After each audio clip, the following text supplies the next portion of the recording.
خواتي خواتاتي اهلا وسهلا مرحبا بكم يا جماعة الخير مساء الخير عليكم مازال فلاون والسلام عليكم j'espère que vous allez bien j'espère que vous vous portez bien.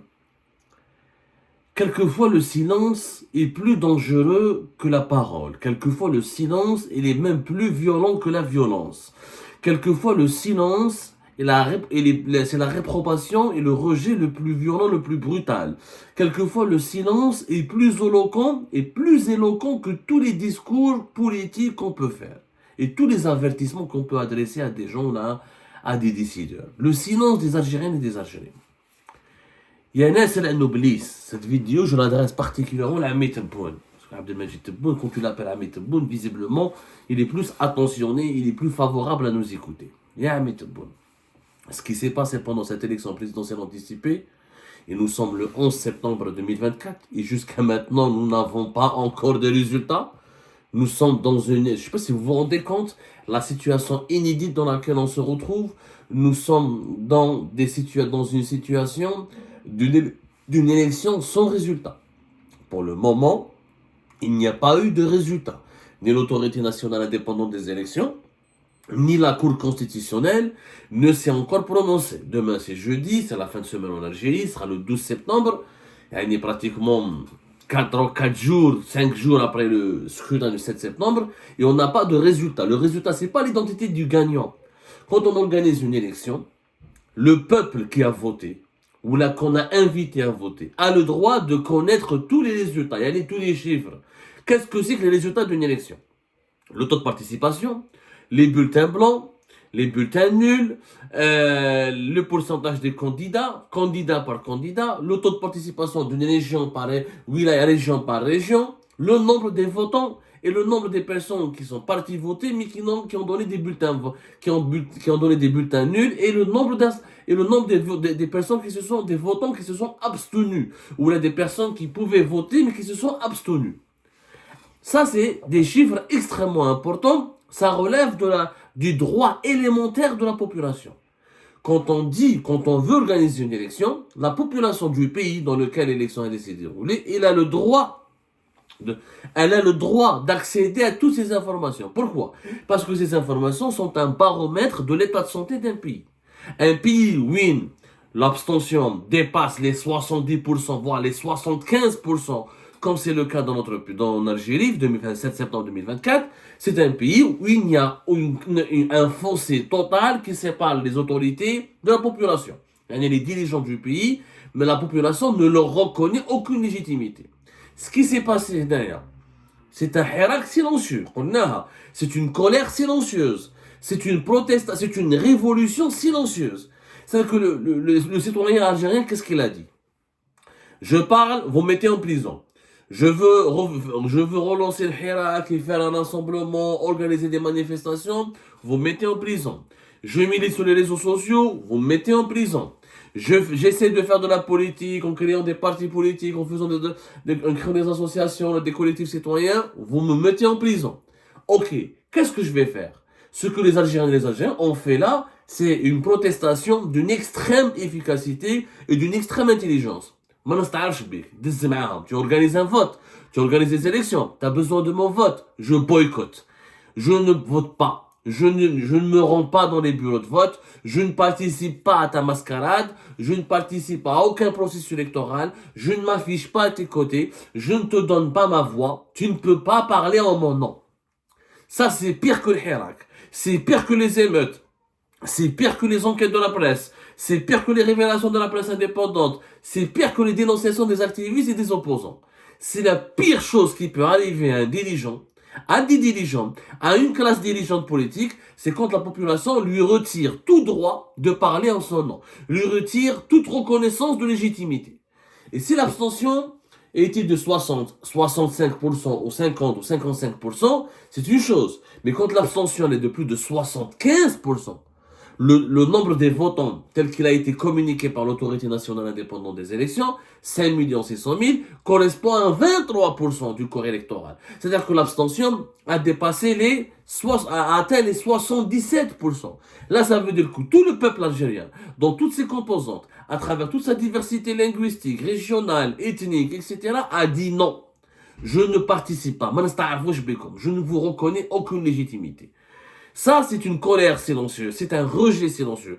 Il n'y a pas d'émeute, il n'y a pas de manifestation, mais c'est pire que toutes les formes de manifestation. En 2019, il y avait des manifestations. Il y avait le Hirak, il y avait des bureaux de vote qui étaient saccagés, brûlés en Kabylie, il y avait des routes bloquées, il y avait la Alger Centre, la Grande Poste, bondée de monde, il y avait 1 million de personnes qui étaient dans les rues, minimum, à travers le pays, le 12 décembre 2019. Mais quelques personnes sont parties voter. Il y a eu quand même presque 40% de taux de participation, 39%. Et c'était pas du trafic. 39% c'était le vrai chiffre. C'était pas des élections trafiquées en 2019. Il y avait la base du régime, les fonctionnaires, les militaires. Il y avait une partie du Hirak qui s'est scindée, qui s'est séparée du Hirak, qui a voulu voter parce que certains Algériens, ils ont eu peur de vivre dans un pays sans président pendant plus d'une année. C'est tout. Mais cette fois-ci, il n'y a rien eu, ni manifestation, ni bureau de vote brûlés, ni attaque, etc. Et le rejet de la population algérienne a été plus violent. L'onde de choc de cette abstention, l'onde de choc de ce boycott généralisé dont a fait preuve la population algérienne, a eu des effets plus désastreux que les effets du Hirak et des manifestations du Hirak de décembre 2019. Pourquoi? Parce que c'est un rejet, c'est une grève. Qu'est-ce qu'ils ont fait les Algériens? Ils ont fait une grève électorale. Derrière une grève électorale, vous n'avez pas nos voix, on ne vous cautionne pas, vous n'êtes pas notre porte-parole, on refuse de vous élire et on refuse de participer à vos jeux électoraux. C'est extrêmement violent. C'est un rejet très violent. Très violent.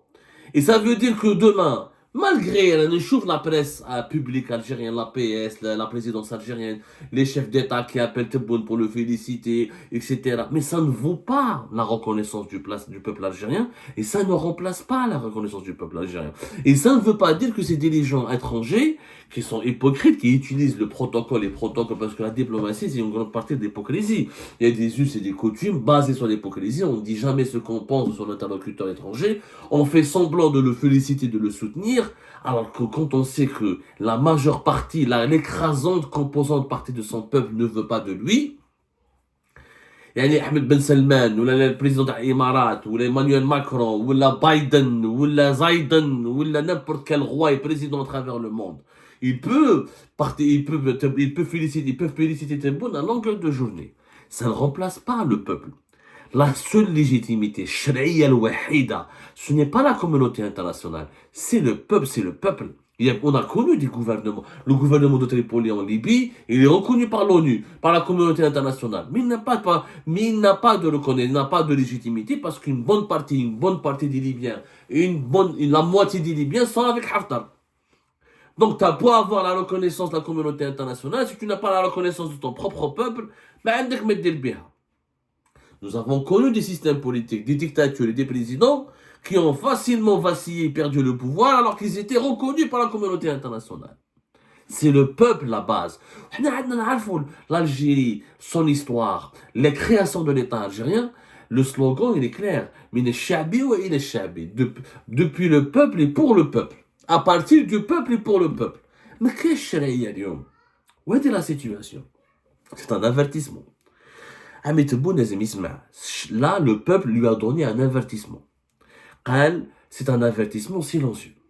Mais dans une année et demie, le silence pourrait laisser de la place à autre chose. Avec une inflation, le mois de juillet, à la veille du début de la campagne électorale, les chiffres officiels de l'Office national des statistiques,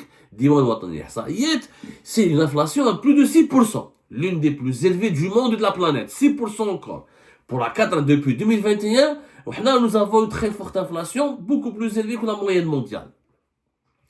Pas de projet, pas d'emploi. Les projets, bon, c'est 30 milliards de dollars d'investissement sur 10 ans pratiquement.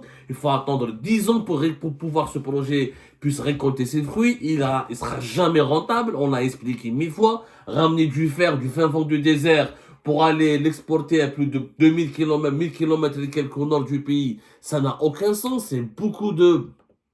C'est des coûts extrêmement chers c'est très coûteux, et le fer, c'est pas le gaz de schiste, c'est pas le pétrole, c'est pas le gaz conventionnel, donc c'est pas une source d'énergie extrêmement importante pour le fonctionnement de la planète, donc c'est pas vraiment, ça ne ramènera jamais de l'argent. Les projets annoncés à le phosphate à Tbessam n'a pas commencé, qu'on le veuille ou non, on est en train, le régime Tebboune a vécu grâce en épuisant les chantiers qui ont été laissés par Abdelaziz Bouteflika. Il n'y a pas de base économique, il n'y a pas de base industrielle. La malvie en Algérie s'est aggravée. Les polémiques qu'on a eues, un pays instable, dans un pays où pendant une semaine avant, le sardine presque 10% du SMIC, une semaine après, il retombe à 500 dinars. Même les fruits et les légumes, la même chose, ça, c'est des effets yo-yo parce qu'il n'y a pas de production nationale. Les importations sont limitées. Quand il y a une forte colère populaire et les Algériens sont étouffés, les prix deviennent vraiment affolants et insupportables. Le pouvoir algérien débloque une partie et débloque un peu d'argent pour importer, pour réguler les prix. Dès que la colère se calme, il va resserrer les liens, il va économiser ses devises, il ne veut pas importer. Ça crée quoi? Les voitures, mais à part les mots de 3 ans, pour permettre aux Algériens de respirer un peu. Mais ce sont des voitures que l'Algérien et l'Algérien doivent financer lui-même en trouvant des devises. Et ça fait un mécanisme de blanchiment d'argent. Il y a c'est-à-dire la situation, il y a un malaise social et économique auquel se rajoute le malaise politique actuel. Les Algériens et les Algériens ne se reconnaissent plus dans leur classe dirigeante. Tebboune, sa grosse erreur, c'est qu'il est prisonnier des conseils de son entourage. Son entourage lui fait croire que ce qu'il lui dit, les conseils qui lui parviennent, les solutions qu'il lui propose, sont les bonnes solutions. Je dans la campagne électorale.